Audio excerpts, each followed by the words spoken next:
হ্যাঁ, তুমি যদি তোমার নিজের রূপান্তরের চেষ্টা নিজেই করো, তাহলে অনেক দূরপথ, অনেক কিছু বিঘ্ন বাধা বিপত্তির মধ্যে দিয়ে যেতে হবে। আর হুম। যদি প্রথম থেকেই মায়ের হাতে নিজেকে নিজের রূপান্তরের ভার দিয়ে দাও, মা তোমাকে ঠিক নিয়ে যাবে। আমার প্রশ্ন ঠিকই তো। হচ্ছে আমার প্রশ্ন হচ্ছে, তাহলে মানুষ কি আমরা কোনো চেষ্টা করব না? না না, চেষ্টাটা কি বলেছেন বলো তো, মায়ের এম তো ভুলে গেলে। আস্পৃহা তো করতেই হবে, তীব্র ব্যাকুল আস্পৃহা করতে হবে। মা তুমি তোমাকে আমার চেঞ্জ করে নাও, পারফেক্ট মি বলেছেন না, মার কাছে বলছেন না, পারফেক্ট ইউর চাইল্ড। প্রার্থনা করতে হবে, আস্পৃহা করতে হবে তীব্র। সেখানে দেখতে হবে কোনো দাবি শর্ত থাকছে কিনা মার কাছে প্রার্থনায়। কেন করবে না? ব্যক্তিগত তো প্রচেষ্টা যতক্ষণ না নিজে হচ্ছে, ততক্ষণ তো ব্যক্তিগত প্রচেষ্টার প্রয়োজন আছেই। তীব্র ব্যাকুল আবেগ দরকার ভক্তি পথে। যার যেটা দরকার, জ্ঞান পথে আছে ভক্তি পথে, ভক্তিও জ্ঞানে গিয়ে পর্যবসিত হয়, কর্মও জ্ঞানে গিয়ে পর্যবসিত হয়। তোমাকে কর্ম তো করতেই হবে, পরিবর্জন তো করতেই হবে, এটা তো তোমাকে করতেই হবে। রূপান্তরের চেষ্টা করার জন্য আমার রূপান্তর করব বলে সাধনা এটাকে ইঙ্গিত করেছেন।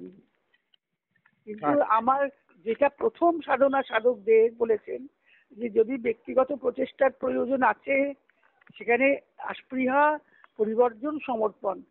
আমাকে তো সমর্পণটাই আমি আদেশ পেলাম, পুরো নিজেকে দিয়ে দিতে হবে, সবাইকে বলবে, জানিয়ে দেবে পরমতম পুরুষের কাছে আত্মনিবেদন, কিছু যেন নিজের জন্য না থাকে। এগুলো তো নিজেকেই চেষ্টা করতে হবে। সেখানে মার কাছে নিজেকে খুলে দিতে হবে, উন্মিলন যেটা বলেছেন, সেটা নিজে চেষ্টা করা মানে কি, ব্যাকুল ভাবে মার কাছে নিজেকে সঁপে দেওয়া, সমর্পণ করা, এইটা করা। মা তখন যতদিনে নিজে চেষ্টা করতে গেলে অনেক ঘুরপথে যেতে হবে, ঠিকই তো বলেছেন, অনেক বাধা বিপত্তি পেরোতে হবে।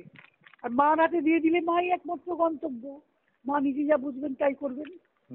এবার বুঝেছি। আত্মনির্ভর হয়ে গেলাম, আমার তো ভার রইলো না।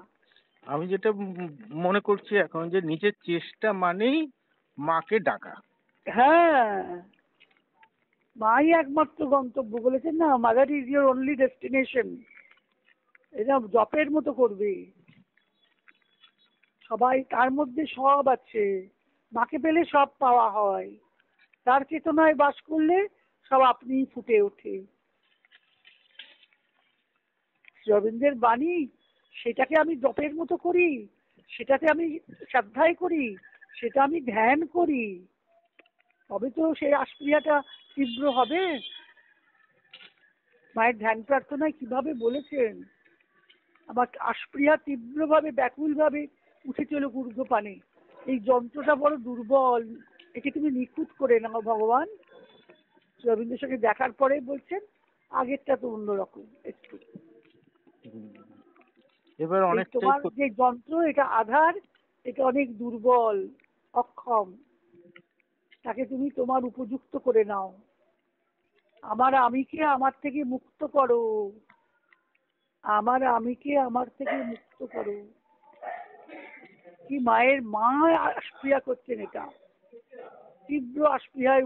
আবার এই কথাও বলেছেন, যখনই আমার এই লেখার প্রয়োজনীয়তা বুঝি, তখনই দেখি যে এই আধারটা তখন বিকল হয়ে যায়, আধারটা বিকল হয়ে যায়, মানে অসুস্থ হয়ে পড়ে। মায়ের ধ্যান প্রার্থনা কিন্তু ভীষণ এফেক্টিভ। কি করতে হবে আমাদের সকলের জন্য মা প্রার্থনা করছেন। আমি নিজে মনে করি এটা আমার কাছে খুব, সকলের কাছে আলাদা আলাদা, কাউকে চাপিয়ে দেওয়া যায় না। যে যেটাতে মানে মন লেগে যায়, ধ্যান লেগে যায়, সেটা কি করতে হবে, হৃদয়ে যেটা ধরে যায়, হৃদয়ে আপনি প্রকাশ, হয়তো অন্তরে প্রকাশ হবে, সেটা কি করতে হবে না করতে হবে সব বলে দেন মা। তাহলে রাখছি। হ্যাঁ, সমর্পণটি দিয়েই শুরু, সমর্পণেই শেষ রবীন্দ্রের যোগ, আমি যেটুকু বুঝেছি।